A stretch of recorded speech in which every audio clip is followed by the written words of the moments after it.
Well, the reason we chose a PD-LGD model, there are actually a couple really good reasons, and some of them relate to checking the box and passing audit, and others relate to the usefulness in terms of your actual business of lending.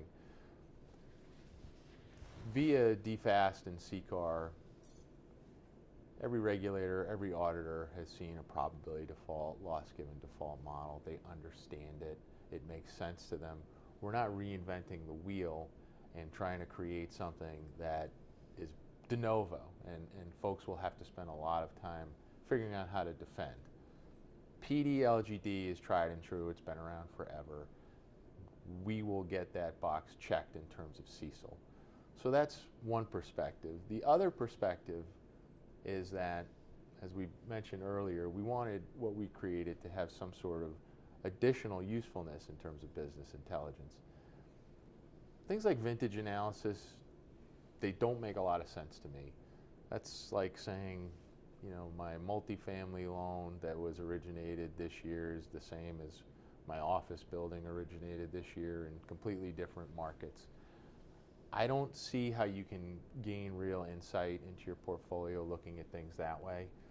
I guess migration analysis might make a little bit more sense, but then that sort of runs into the idea of what's defensible to your auditor, I think.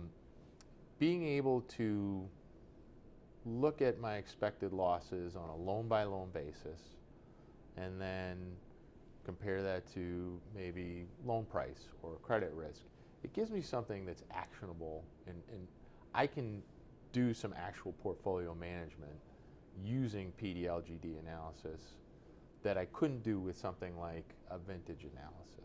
And really what makes us different, and what has steered us towards a probability of default, loss given default, expected loss model, is that nobody has the data that we have that can be used to calibrate the LGD component of the model.